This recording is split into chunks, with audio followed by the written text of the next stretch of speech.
এগুলো ধরে বাদ, তাই না? বর্গ একক, তাহলে কত হবে? হাফ 0 এটার সাথে এটা গুণ করলাম, মাইনাস এটার সাথে গুণ করলে কত হয়? a minus bm। আচ্ছা দেখা যাচ্ছে ভিডিওতে, দেখো তো এটা, এই লাইন শেষ। আচ্ছা তাহলে এত বর্গ একক। ওকে, এটা গুণ করে দিচ্ছি। এখানে কিন্তু পরম মান রাখবো, দেখতেছি মাইনাস তৈরি হতে যাচ্ছে, তাই না? আচ্ছা আগে করে নেই।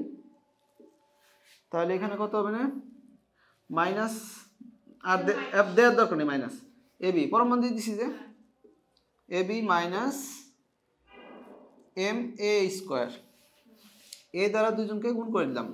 এবার এটা গুণ করো, minus B square by M plus AB plus AB, M M কাটা, এর সাথে গুণ করলে এম এম কাটা এবি।